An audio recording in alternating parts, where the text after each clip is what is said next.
Okay, so for 16, it says algebra. Figure DEFG is a parallelogram. If the measure of angle D is 8x plus 17, and the measure of angle E is 5x squared minus 2, what are the measures of the other two angles? So that's our parallelogram. So it's DEFG. Now I recommend we definitely go around clockwise. The measure of angle D is 8x plus 17.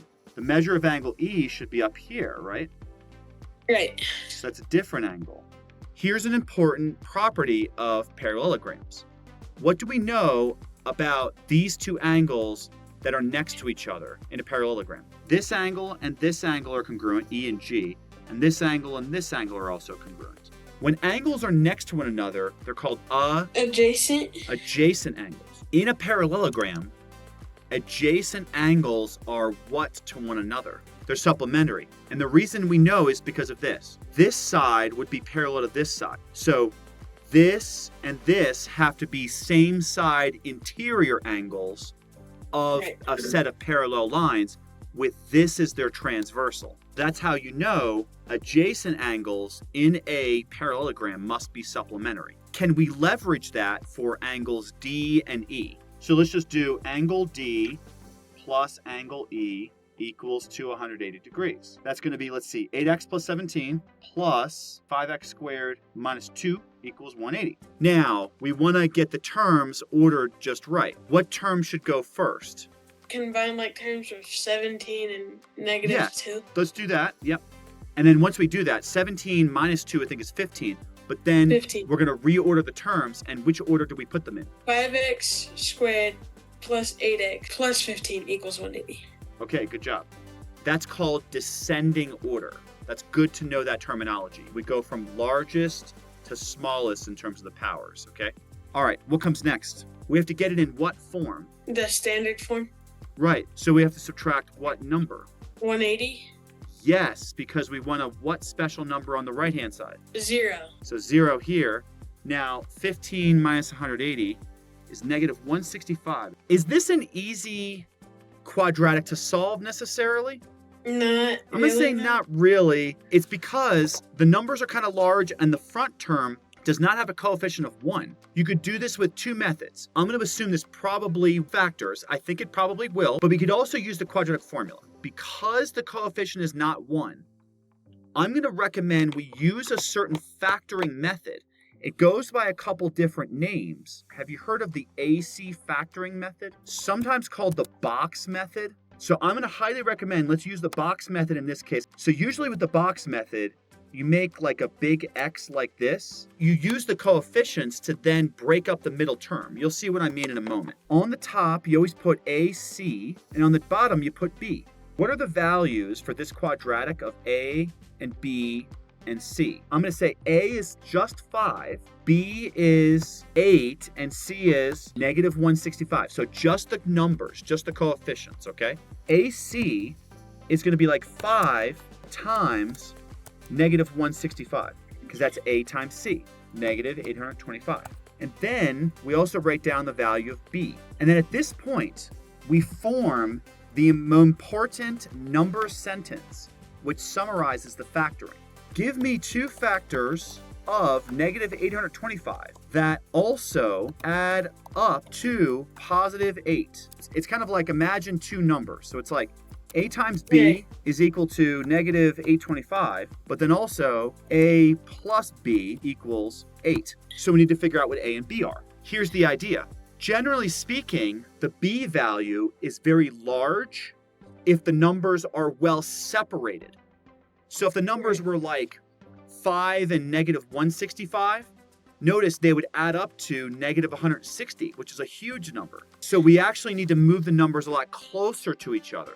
Now let's have a brief think about 165 in terms of its prime factors. So 165 is clearly divisible by 5, so this is 5 times 33. But wait a minute, if I did 5 times 5, that'd be 25. And 33 is only 8 different from 25. So I'm thinking that the two numbers should probably be positive 33 and negative 25, because 33 times negative 25 should be negative 825, but if I add them, they're also 8.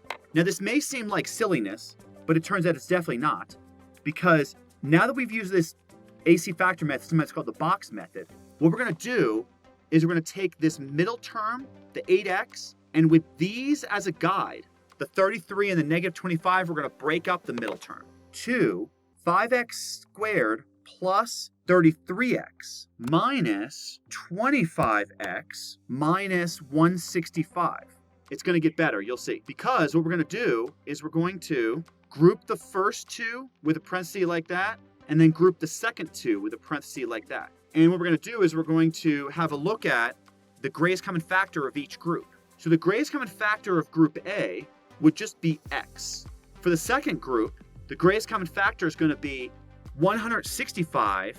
We know it has a 5, an 11, and a 33 in it, but then they're both negative. So I'm going to suggest it's going to be negative 5. If we factor these, we should have x times 5x plus 33. Right. And then for the second group, it's going to be negative 5 times 5x plus 33. And then if you think about this, you should start to jump for joy. Now, why should we jump for joy? Because after factoring this very complicated thing, look at this. The 5x plus 33 matches. Like, you know you're doing it right because you're about to get the right answer. So in the final analysis, you're going to have a 5x plus 33 as one of the factors, but the other factor is going to be x minus 5.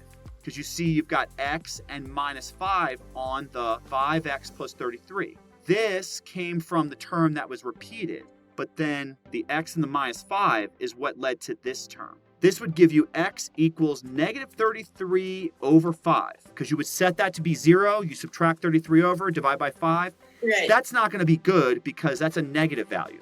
But Right. the other one is x equals 5. And that I'm good with because we can use that for our parallelograms. Once we have x equal 5, we can get the measures of each of these angles. Angle D should be 8x plus 17. So it's 8 times 5 plus 17. And then let's see, we got 5x squared minus 2.